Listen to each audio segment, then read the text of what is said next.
What is the point of order, Honorable Duale? Because you have seen Honorable Passaris. She's carrying a ransack. She's carrying a big bag on her back. Huh? And I don't know whether the Sergeant at Arms, how they allowed her. We are not safe here, Mr. Speaker. So she needs to show that bag. It's like somebody going on a safari.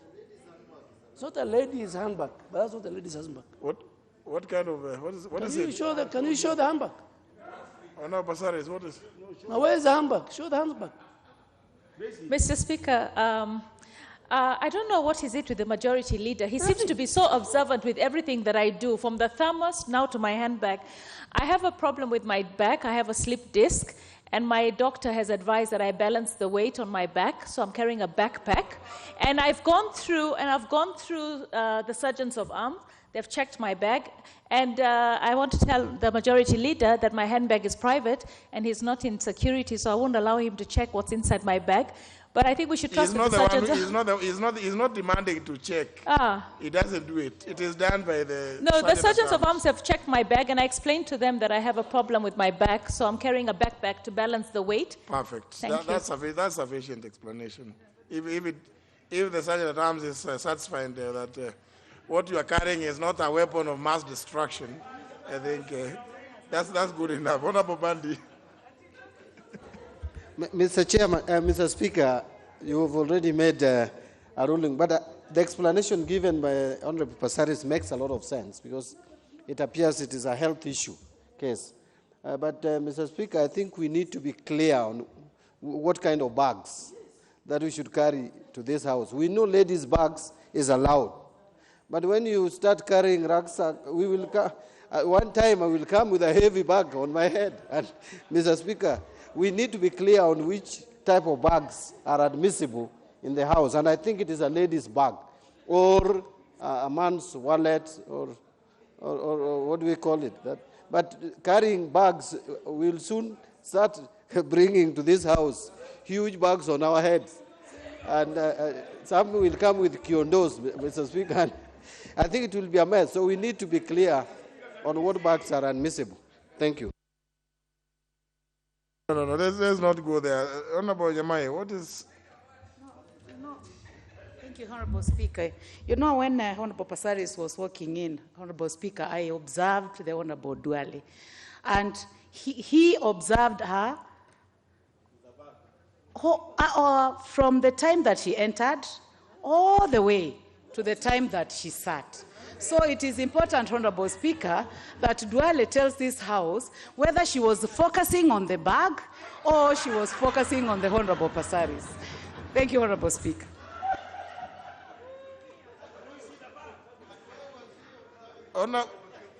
Member for Suba North, what is your intervention? Thank you, Mr. Speaker. I hope you are not threatened by the said carriage. No, Mr. Speaker, I cannot be threatened by this bag. It's actually a very beautiful bag. I was actually asking if she can give me one. But now that it's a health one, I cannot ask. My only concern, Mr. Speaker, was first of all the issue about Honorable Duale. It did not even take him a minute. At least it took me a while to even notice she had a bag, and she's sitting next to me. But for Duale, Honorable Duale, 1 second and he has already noticed. I think it is true he was noticing on Honorable Passaris. But other than that, I think really what is more concerning for me and worrisome is what Honorable Mbadi is saying. That now in this parliament, we want to also give bags a gender. There is a woman bag and a female bag, Mr. Speaker.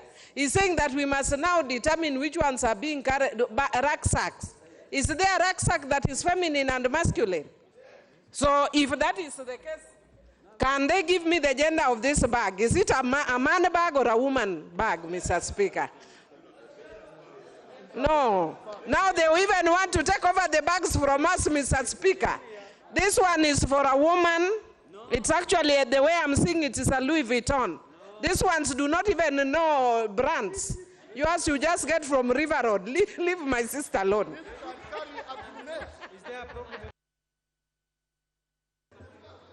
Well, Honorable Millie, you see, Honorable Millie, you know, you can hear the member behind you. He's a fairly experienced member, so he's trying to advise. He's a veteran of some of those things. So, Honorable Ajala, you wanted to explain something to her, is it?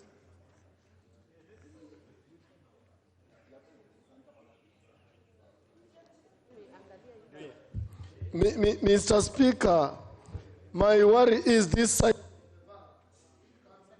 in two ways. One is that it might be carrying the currencies that they have been hiding in houses. Now they want to transfer them to the banks, or it might be carrying a grenade, Mr. Speaker. So we are not safe. No, the Sergeant at Arms has checked and found that you are safe. So, Honorable Ajala, you are safe. I'm also informed that the Honorable Esther Passaris is not a harmful person. Honorable Sonko, you also want to weigh in on this one? Honorable Speaker, thank you very much. Honorable Speaker, but Honorable Millie have shown us this bag. This bag is not actually a handbag. It's not supposed to be a lady's bag. And Honorable Speaker, we are feeling threatened. And when Honorable Duale observed the lady, he was not admiring the lady. We are, he comes from the northern Kenya, where a lot of risks are there. So he was actually trying to protect members of this House. Honorable Speaker, and if Honorable Passaris is a threat to this House, we can call in Sonko.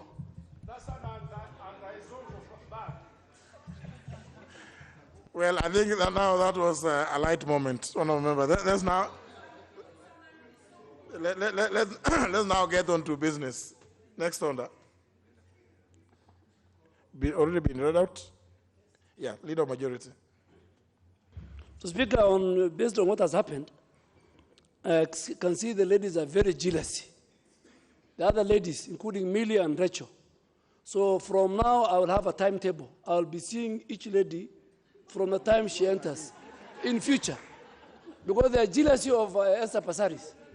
So please, if you want me to observe you from the beginning, carry a bag. Make sure you register your name in my office.